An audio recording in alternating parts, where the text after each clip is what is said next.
हज़रत इमाम हुसैन इब्न अली रज़ी अल्लाह अन्हु के अहम कारनामे इस्लाम की तारीख में बड़ी अहमियत रखते हैं। वर करबला की जंग। हज़रत हुसैन रज़ी अल्लाह अन्हु ने अपनी और अपने ख़ानदान की कुर्बानी देकर हक़ और इंसाफ का परचम बुलंद रखा और जुल्म और फसाद के खिलाफ अपना मौक़िफ़ वाज़ेह किया। हक़ की हमायत।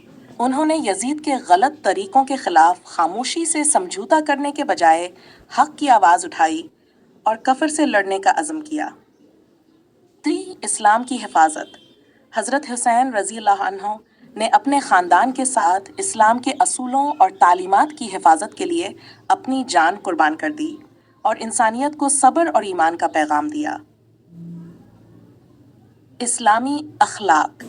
उनके आखिरी अलविदा और बच्चों की परवरिश से इस्लामी अखलाक और ईमान की ज़िंदा मिसालें मिलती हैं जो आज भी मुसलमानों के लिए रहनुमाई का ज़रिया हैं।